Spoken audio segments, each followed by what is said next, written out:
আসসালামু আলাইকুম। সকলে কেমন আছেন?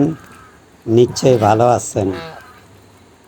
আমি আমার দেশের গ্রামে বাড়িতে আসছিলাম, তাই দেখলাম নিশ্চয় আপনারা সকলেই চিনেন।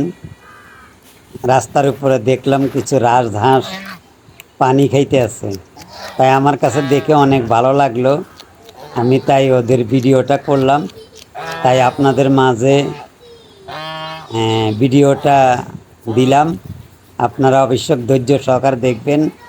যদি যদি ভিডিওটা ভালো লাগে তাহলে আমাদেরকে লাইক শেয়ার কমেন্ট করবেন। আশা করি সামনের দিকে আরও ভালো ভালো ভিডিও দিব। আমরা মাত্র নতুন চ্যানেল খুলছি, আমাদের সাথে থাকবেন অবশ্যই।